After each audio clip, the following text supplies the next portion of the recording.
Welcome to the Land Your Bet Sports Betting Show. Getting a late start here on Sunday with you guys in this pretty big slate in the NBA, but it's a minefield. So you really got to be checking these injury reports and making sure you know who's actually in right now before you make some of these bets. There's some interesting lines as well. So we're going to get into it. I've got about 9 to 10 player props that I'm looking at here. A couple bets that I have in, some that I'm still waiting on. I'm also only going to do this for the games that start at 6 p.m. Eastern or later so that people who are watching this have enough time to get to these actual bets. Plus, I ain't really trying to bet on a couple of these early games in the day, if we're being honest. So I'm going to take a look at all that, including getting into the record from yesterday and on the season. Nice little 3-1. We are cruising, y'all. So let's get into that. If that all sounds good, go ahead and give that video a like. Let's jump right into it. As I mentioned, 3-1 on the day, plus 1.8 units. Only one that sold us was Eve Missy. He had 15, couldn't really make a bucket to save his life, and he ended up not playing the very end of that game. So it was also kind of a blowout. But Isaiah Hartenstein hit in that game, double-double. Love that bet. He actually failed to hit, I believe, the rebounds by themselves, but he did hit the points. Either way, we just needed 10 and 10. He got that for us in the third, so we made about minus 105 on that. Tatum on the boards, it's going to keep being a look. If they're going to keep him at 8.5 rebounds when Kristaps Porzingis is with him on the floor, I'm going to take it. He has more rebounds per game and per minute when he plays with Kristaps Porzingis. So love that look. Going to continue to test it out when we know it's he and KP on the floor. And then KP finally got us there with the 17.5 points. Only had 4 at the half and then kept going in the second half as that thing got really high scoring, as we know. And then Memphis ended up, I believe, pulling that one out. So we are now 30 units exactly on the season, which is a celebration because that's halfway to the goal, which was 60 units for the whole season. And we've only got 7 weeks of basketball under our belt. So we still have about 4.5 months left of this season, and we're going to keep it going. I'm going to up that goal to 100 units now instead of the 60 that I had. So if you do want to jump in, I did update that code. So we have VIP DISC. The VIP disc is 50% off your first 2 months, whichever one of these packages you might want to get in the VIP Discord. We had a number of people come in, so we've only got a couple left on this one after it was messed up for a little bit. I upped it to 20. We've got 5 left. So 5 left on this one if you do want to get it in there, as we are still streaking.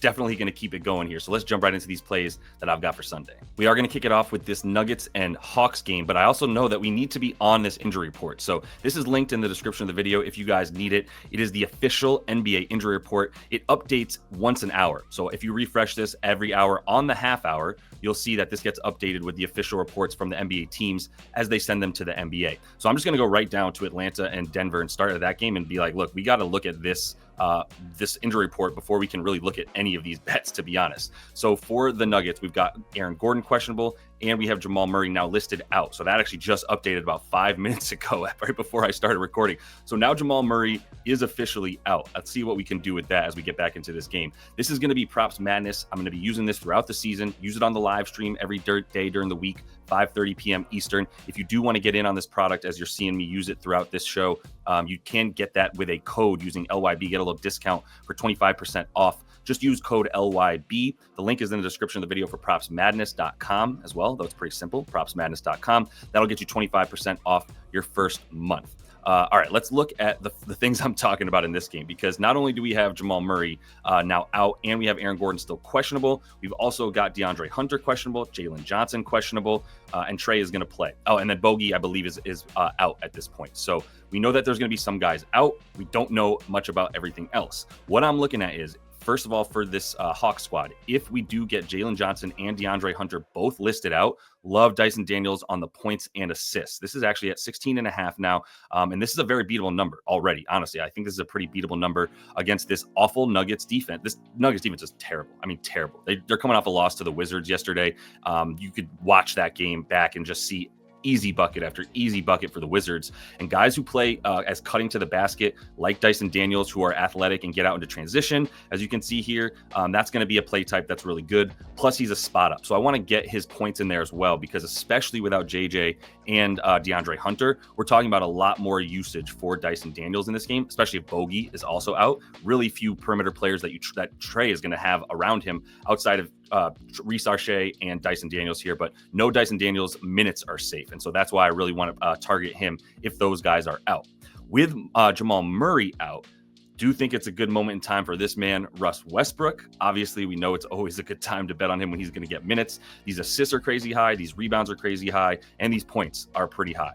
Even though he couldn't get that against his former team in the Wizards, only took the 6 shots. So I suppose we should be targeting the assists and the boards without Jamal Murray as much as anything. The boards actually starting to look really good at 5.5. I'm doing this live with y'all. I haven't even had a time to check this out, considering I thought Murray might actually play in this game. And now that we know he's not, other guy I'm going to wait on here that I actually would bet on before I bet on Russ, to be honest, is Julian Strawther. If you look at that game from yesterday, Julian Strawther was absolutely awesome with Jamal Murray out in that game against the Wizards. I mean, awesome in terms of scoring, but that's what I would take him at. So if we get the Julian Strawther prop, I'm going to look at that one before the Russ one, and I'm going to take that probably up to about 13.5 is probably where I'll make that cutoff against this Hawks defense that he's tailor-made to score against. So that's really all for this game. The other one, if Aaron Gordon is out, maybe we'd look at Michael Porter Jr. on the rebounds or the points and the rebounds. But we're starting to get into a really high number for this man, 19.5 with Jokic. Starting to get a little bit questionable here. I don't really trust this team on the road, as you probably should know, that this team is terrible on the road. So right now for this game, my favorite bet is going to be Dyson Daniels on the points and assists, but we need to know more. So I just wanted to make that clear before everyone just starts going in on this Hawks and Nuggies game. Next 2 games, we got the Cavs, the Heat, the Suns, the Magic. I don't bet Heat games. Sometimes I'll bet the other team, but I don't bet on the Heat because I don't know what Eric Spoelstra is going to do with his rotation. I don't know when Jimmy Butler is going to decide to play basketball, so I'm out on that. I got to see what's going to happen with this Magic squad now that they don't have Franz Wagner and they don't have Paolo, both with the same injury, with torn or sprained obliques essentially. So we're still going to have Paolo out for weeks. Now we're going to have Franz out for at least a month, probably closer to 2 months if we're being honest. So I don't know what to do with this team yet, and I don't like betting on the Suns. So let's just skip over that and go to a game that I have a good amount of bets for. And that's because we already have this injury report pretty official. If we go back to it, we know that for the Memphis Grizzlies and the Washington Wizards, we're going to have a bunch of dudes out for the Wizards. We're waiting on the Desmond Bane and the Ja Morant questionable tags right here. So I need to know what's going to happen to them before I want to bet too much on the Memphis squad. But for the Wizards, we've got everybody out. Brogdon out, Keyshawn George out, Corey Kispert out, Kyle Kuzma out, Alexander Sarr out. So now we know, and Patrick Baldwin Jr., whatever you want to do with that. So with that, I got Jordan Poole at 22.5 points. I would have played this at 24.5. This Memphis defense is still really good. I do think Jordan Poole is likely to have a good game in this one. He did not the last time they played and everybody was out. This Memphis defense was really able to focus squarely on Jordan Poole, and they limited him to just 10 points in 23 minutes. I don't think this game's going to be as much of a blowout if we don't get Ja Morant and Desmond Bane. Then we're looking at a Washington team that can probably at least hang around within double digits, or not within double digits, but within 20 points is what I'm trying to say. And if this thing is close enough within 20 points, there's no choice but for Jordan Poole to be playing a ton of minutes. So with the usage, it's not really about this Memphis defense, although if they don't have their main guys, I do like Jordan Poole to be able to get 25. So if you want to take him for 25 plus, that's where I'd go. Another look that I really like here is Joe Val, because we now know he's going to be playing minutes without Alexander Sarr, without most of the dudes on this team, as we just saw on that injury report. So for Joe Val, you can take the points. They're a little bit scary, but they're not too bad against the Memphis defense. I kind of like the assists. And what I'm looking at here for the assists with Joe Val, you get plus money for him to get 3. He had 12 potentials yesterday, and it just comes down to the minutes. He's only played a few games with 25 plus minutes, and that's one of the best uses here of Props Madness, is that you go ahead and filter the minutes. So you can go to advanced filters and select from a number of different stats and categories to filter this to say, okay, Joe Val is probably going to play 25 minutes in this game. Most of the games this season, he's not playing 25 minutes, right? 20 minutes, 19 minutes, 22, 25 max, 16, 21, 23. You get my point, right? Like he's averaging like 19 minutes per game. But when he's forced to play more minutes because there's no Alexander Sarr, who is their starting center normally, then he's much more likely to have bigger stats. So in the 3 games that he's played 25 minutes, he has gotten more than five twice and 6 assists in this situation. There's a good reason for that. You can actually look at how he got his assists on NBA.com and understand why it would be a good idea to take him again. So I'm going to go into this box score for the game that he played against Denver yesterday, and I'm going to actually click on this hyperlink to his assists. If y'all haven't seen this yet on the live show, you can go back, click on this 5, which is the amount of assists he had, and actually look at of these plays. I'm sure I'm going to get dinged for this somehow, but the one thing I want to show you is look how much he's playing up top, right? Nice little handoff right there. Super simple. Next one, another little handoff for him with guys cutting all around him, and that makes it really easy for him to get these assists for dudes who are basically shooting either off the handoff or off the spot up. The other thing, he's getting the ball up top or somewhere on the foul line right here. They love his playmaking from right here. Look at that easy cut. Another easy cut down here for Carrington because he's getting the ball up in the high post. And now look at all this room down there in the paint, and all it takes is one cutter. This Memphis defense is not going to be as bad as that Denver defense is, I promise, but they'll still be exploitable with Joval playing up top. Once again, especially if they don't have the majority of their starters. So I like Joval on the assists. Honestly, if you wanted to take him for anything here, I'm not too worried about it. The rebounds scare me a little bit at 11.5, but the points and the assists and both of them together, I like that for Joval in this game. The man I'd really like to bet on for Memphis is Jaren Jackson Jr. He's already had a game without these two dudes where he played against Washington, scored 39 points in just 28 minutes in that game. But he's playing when it's not a complete blowout. The only game he went under this number without Ja and Desmond Bane in the game, and you can see I filtered them out by just going games without minus these two players from the lineup. And now we can see that Triple J here has only played 3 games without both these dudes and would have probably gone over against Portland, except for he only played 24 minutes, still had 20 points. But they won by 45. So they got the bench in there for a lot more of that game. So we don't have enough of the bench lineups here for Memphis. It's just probably where I'd be going, as I expect them to really give guys like Jalen Wells a bit more run. But I can't bet on them unless I know that Ja and Desmond Bane are not in. And I don't have enough of an inkling to understand that yet. So as soon as those dudes are out, I do like Jalen Wells anywhere up to about 13.5 points. And I love Triple J anything under 24.5. I'm thinking about taking him now in anticipation because he could still get this. But with those two dudes in, it's a bit of a different story. As you can see, if we put them both in instead of out, now it's going to be a little bit different in terms of the amount of points that he's getting. He's still at about 21, but he's not at the 25 per game. Over in 4 of 8, it's more of a 50-50 bet, right? If those two dudes are in. So it's something I'm staying away from until I know the final injury report for the Memphis Grizzlies. Let's get right to a game that I do like as for some bets. And I want to show you some stuff here on Fantasy Labs to show you what these lineups look like. I'm talking about the Kings right now. I still don't have bets for the Jazz because Lauri Markkanen is questionable. That's the theme of the day, is that we have to understand who's playing before we can get into too many of these bets. And I will be eyeing Walker Kessler once again. If we get him anywhere around 20 points and rebounds combined, going right back to that for him. He's been playing 30 plus minutes and looks awesome.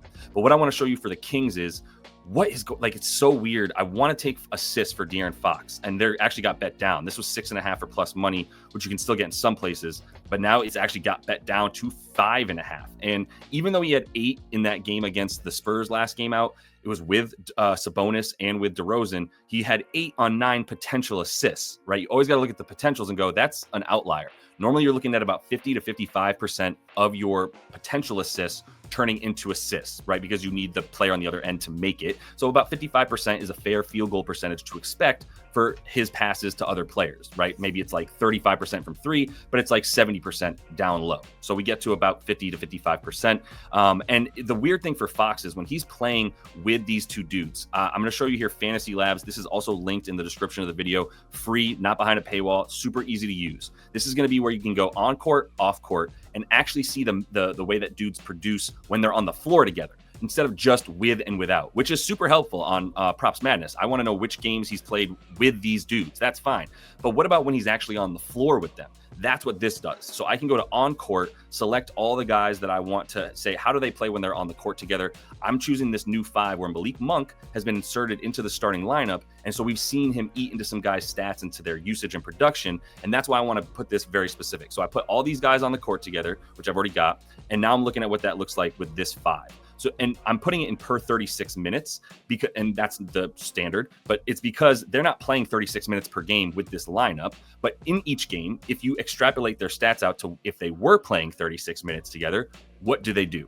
And they're playing the majority of the minutes with this 5-man lineup right here. And I can see now De'Aaron Fox only about 4.2 assists per game in this situation when he's playing with these other 4 guys on the floor.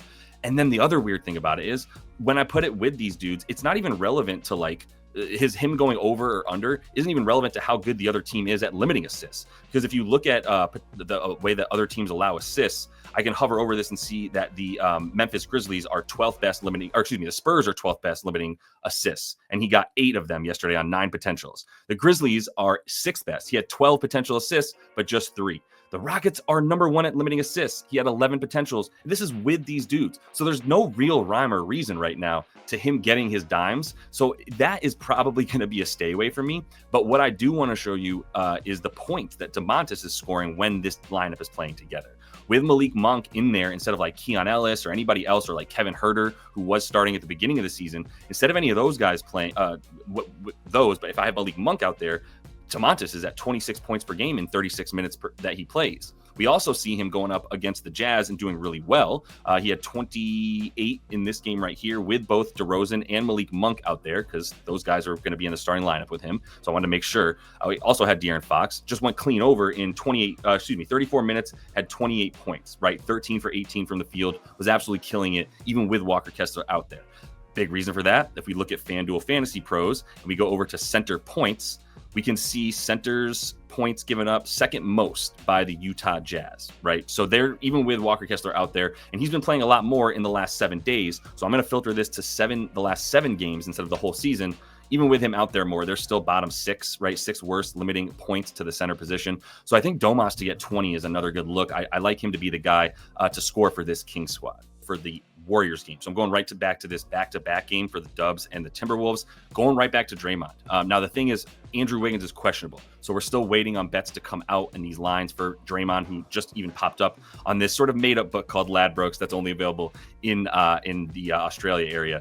But Draymond, Kevon Looney, I like both of them on the rebounds. I really like Draymond on the boards. If we get this at 5.5, I don't think there's any way. We took this over 6.5. He only played 26 minutes in a 17-point loss, and he still had a bunch of rebound chances and rebounds. We know Kuminga is now in the starting lineup for him. If Wiggs is out, though, Draymond's probably going right back into that starting lineup, and now you've got a lot more to work with here for the minutes for him, which is what I like. He just loves playing against Rudy. I'm just going to show you that. I talked about this when I took him on the live show the other day, but Draymond, we know Draymond Green hates playing Rudy, so I'm going to StatMuse and literally just putting in Draymond Green versus Rudy Gobert last 6 games and just seeing what that looks like.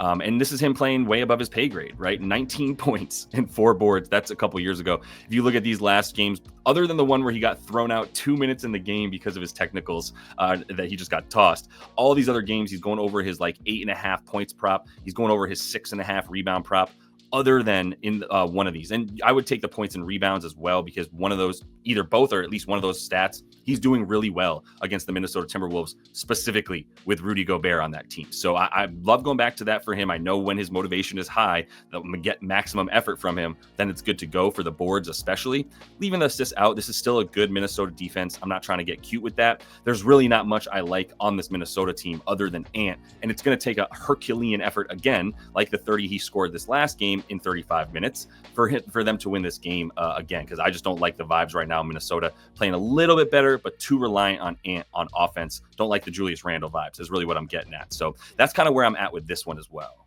All right, last reminder, if you do want to jump into the VIP Discord so you can get the final plays with these weird injury reports going on, don't have as much as I'd like to have on the card just yet for Sunday, but I will be adding that to the VIP. So 50% off your first 2 months if you want to jump in using code VIPDisc, and that'll help you get in there for the 50% off.